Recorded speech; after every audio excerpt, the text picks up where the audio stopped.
When it comes to troubleshooting drivability or starting problems on today's high-tech vehicles, a lot of people just figure, well, I can't work on it, and so I'm just going to have to take it into the shop. Well, that's all well and good when it comes to the shop owner's pocketbook, but oftentimes it isn't very easy on yours. That's what Car Care Seminar is all about, saving you money by helping you learn how to perform the repairs on your own vehicle in a manner that will not only save you that money, but it'll help you do the repairs the right way and the safe way the first time and every time. Hi, I'm Scott Cusey, and I'll be your narrator and host as we take a look at troubleshooting a vehicle that won't start due to a lack of fuel. Now, that used to be a pretty easy and straightforward process back when I started working on vehicles. Of course, that's when mechanical fuel pumps, carburetors, and even point-type ignition systems were popular. But today's highly advanced, electronically controlled vehicles pose a new challenge for all of us. I'm still a believer in the do-it-yourself for handling these challenges, but it seems like the hardest part is either knowing where to get started or where to locate the information that you need to perform the task. Now, as I just mentioned, this videotape will cover a logical progression of the items to check and replace if your vehicle will crank, but it won't start due to a fuel system problem. During this chapter, I'll show you the tools needed to perform the repairs and troubleshooting demonstrated on the tape.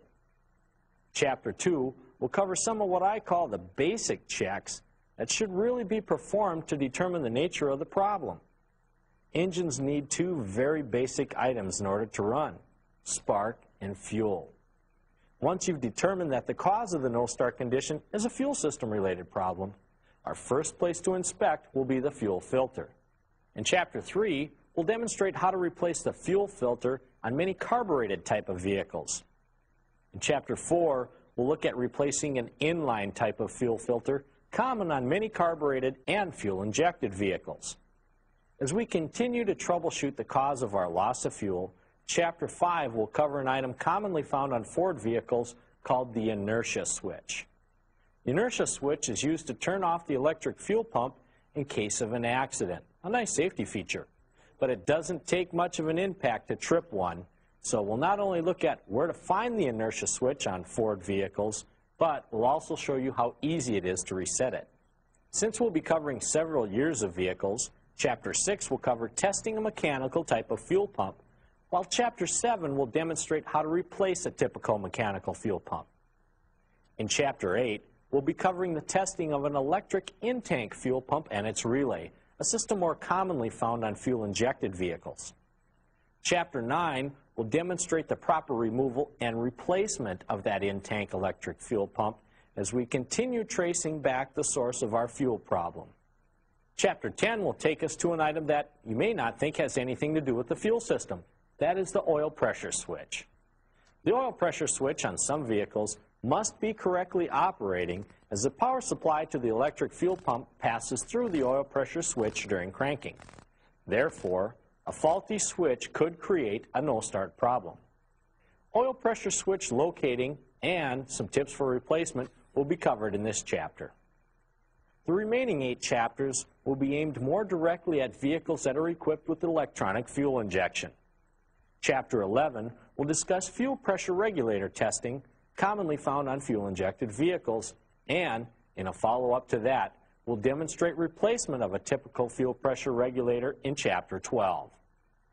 There are also 2 basic types of fuel injection used.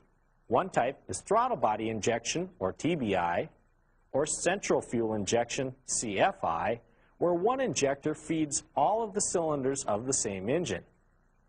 Or the other type is multi-port fuel injection that has one injector for each individual cylinder. And there are actually synchronized and non-synchronized versions of each, but we're not going to have to get into that. In Chapters 13 and 14, we'll test and troubleshoot problems with a throttle body style of injection, as well as the correct procedure for injector replacement.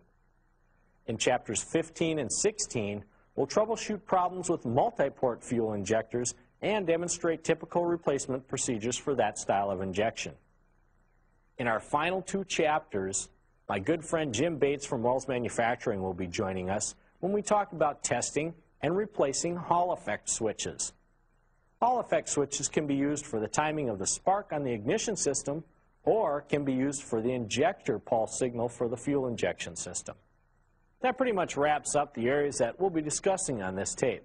So now, why don't we just move over to the bench where I've got some of the tools laid out that we're going to use during the tape for not only the repairs but also the troubleshooting. Now, everyone pretty much realizes that you're going to have a pretty good selection of basic hand tools to work on your vehicle.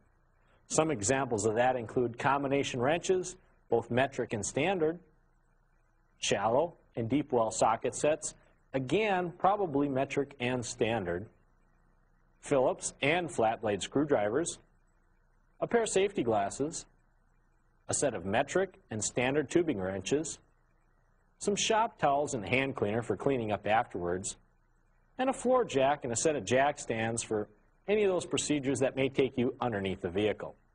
Now, let's look at some of the more specialized tools that you might need. You know, torque spits are becoming a real popular type of fastener for a lot of different items on today's vehicles. So you'll most likely need a set of torque spits that range from a size 10 through at least a size 50.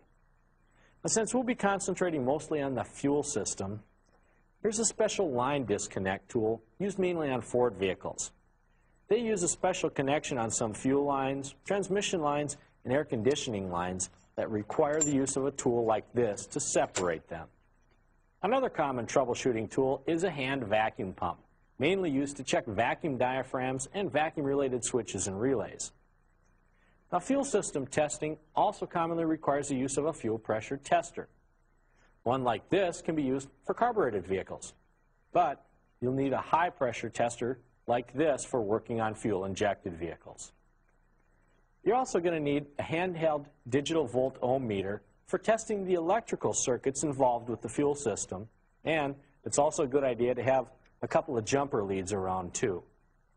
Now, for certain tests, especially on throttle body injected vehicles, you might need a timing light and another item that's called a Noid light. The Noid light is used to check the electrical circuit leading to the fuel injector nozzle. Now, here's an item that isn't found very often in toolboxes anymore, but it can sure come in handy for troubleshooting, and that is a stethoscope. It can help identify where certain sounds are coming from and if it's the right sound that you're actually looking for. We'll use this for